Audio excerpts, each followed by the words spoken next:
বর্তমান সময়ে আমরা সবাই নিজেকে ডাক্তার মনে করি। আমরা যে কোনো ফার্মেসিতে গিয়েই বলি, আমাকে একটা অ্যান্টিবায়োটিক দেন। আমার আমাশয় হয়েছে, আমাকে একটা সিপ্রোসিন দেন। আমার পেটের সমস্যা হয়েছে, আমাকে একটা এই দিন। কিন্তু আমরা যারা অনিয়ন্ত্রিতভাবে এবং কিছু না জেনে বুঝে আমরা যারা অ্যান্টিবায়োটিক গ্রহণ করতেছি, আমরা জানি না তার পার্শ্ব প্রতিক্রিয়া কী। একটা সময় আজ থেকে 10 বছর 15 বছর আগে অ্যামোক্সিসিলিন, ডক্সিসাইক্লিন এরকম যে ওষুধগুলো ছিল, নর্মাল অ্যান্টিবায়োটিকগুলো ছিল, মানুষের শরীরে দুর্দান্ত কাজ করেছে। কিন্তু বর্তমানে হাই কোয়ালিটির যে অ্যান্টিবায়োটিকগুলো আছে সেগুলো মানুষের শরীরে কাজ করতে চাচ্ছে না। তার মূলই কারণ হলো আপনি আপনার কোর্স কখনোই ফিল আপ করেন নাই, সম্পূর্ণ কোর্স কখনোই খান নাই। টাকা দিয়ে ওষুধ কিনে নিয়েছেন, ঠিক আছে, নিয়ে বাসায় রেখে দিয়েছেন, কিন্তু আপনি 2-1-3টা খাওয়ার পর আপনি যখন কিছুটা সুস্থ হলেন, আপনি ওগুলো বাদ দিয়ে দিলেন, আপনি আর খেলেন না। অ্যান্টিবায়োটিক কোর্স কমপ্লিট না করলে আপনার শরীরে অনেক রকম সমস্যা দেখা দেবে। আমাদের শরীরে ভালো অ্যান্টিবডি আছে, খারাপ অ্যান্টিব্যাকটেরিয়া আছে। আমরা যখন একটা অ্যান্টিবায়োটিক খাই, 2টা অ্যান্টিবায়োটিক খাই, 3টা অ্যান্টিবায়োটিক খাই, খাওয়ার পর ওই জীবাণুগুলো কিন্তু আপনার দুর্বল হয়, একবারে শেষ হয় না। আমরা যখন অ্যান্টিবায়োটিকগুলো বন্ধ করে দিই, তখন আমাদের এই রোগটা আরো তীব্র থেকে তীব্রতর হয়, যে কারণে আমাদেরকে অনেক অর্থনৈতিকভাবে সমস্যায় পড়তে হয়, শারীরিকভাবে অনেক সমস্যায় পড়তে হয়। আমরা চিকিৎসকের পরামর্শ অনুযায়ী অ্যান্টিবায়োটিক গ্রহণ করব। আমাদের ব্যক্তিগতভাবে অমুক আপা একটা ট্যাবলেট খেয়েছিল, আমার আপা ভালো হয়েছিল, আমিও গিয়ে একটা নিয়ে আসলাম।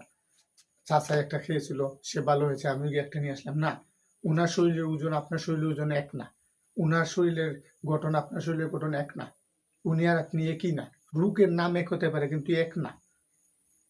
আপনি ওষুধ খেলে, যে কোনো ওষুধে খান না কেন, চিকিৎসকের পরামর্শ অনুযায়ী খাবেন।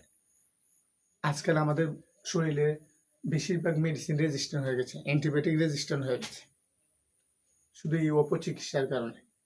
আমরা নিয়ম না মেনে আমরা অ্যান্টিবায়োটিক গ্রহণ করতেছি, ধীরে ধীরে আমরা মৃত্যুর কোলে ঢলে পড়তেছি। আমাদের একটা সময় আসবে যখন কোনো অ্যান্টিবায়োটিকে আমাদের শরীরে আর কাজ করবে না, তখন আপনি কি করবেন? শুধু মৃত্যুর অপেক্ষা করতে হবে আপনাকে। তাই আমরা যে বা যারাই যে কোনো রোগে ভুগি না কেন, আমরা একজন চিকিৎসকের পরামর্শ অনুযায়ী অ্যান্টিবায়োটিক গ্রহণ করব। যে কোনো ওষুধ আমরা চিকিৎসকের পরামর্শ অনুযায়ী গ্রহণ করব, তাহলে আমরা সুস্থ, সুন্দর, সবল থাকতে পারবো, পরিবারকে নিয়ে সুখে শান্তিতে থাকতে পারবো। আজকে আপনি যদি ওই অনিয়ন্ত্রিতভাবে না জেনে বুঝে যদি আপনি অ্যান্টিবায়োটিক গ্রহণ করেন, মেডিসিন গ্রহণ করেন, তাহলে আপনার শরীরে নানান ধরনের সমস্যা দেখা দেবে। একটা সময় আসবে আপনার কাছে অর্থ থাকবে না, আপনার শরীরের জোর থাকবে না, আপনি কমজোর হয়ে যাবেন। তখন আপনি কি করবেন? আপনার বাচ্চারা খার কাছে গিয়ে দাঁড়াবে। অন্তপক্ষে আপনার নিজের কথা চিন্তা না হলেও আপনার পরিবারের দিকে তাকিয়ে এসব থেকে বেরিয়ে আসতে হবে।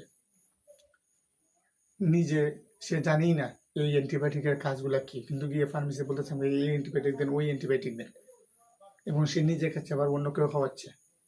সে থেকে আমাদের শরীরে অনেক বড় পার্শ্ব প্রতিক্রিয়া জন্ম হচ্ছে, আমাদের শরীরে অ্যান্টিবডি, অ্যান্টিঅক্সিডেন্ট নষ্ট হয়ে যাচ্ছে, যে কারণে আমাদের এখন সর্দি কাশি হলেও আমাদেরকে সুস্থ হতে অনেক দিন, অনেক সময় বিলম্ব হয়, আমরা সুস্থ হই না। সাধারণ বিষয়ে আমাদের নিউমোনিয়া হয়ে যায়, সাধারণ সমস্যা থেকে আমাদের অনেক বড় বড় সমস্যার সৃষ্টি হয়। আমরা যদি সুস্থ থাকতে চাই, তাহলে অবশ্যই ব্যক্তিগত ওষুধ সেবন বন্ধ করতে হবে এবং চিকিৎসকের পরামর্শ অনুযায়ী ওষুধ সেবন করতে হবে। তখনই আপনি একজন জ্ঞানী মানুষ, তখনই আপনি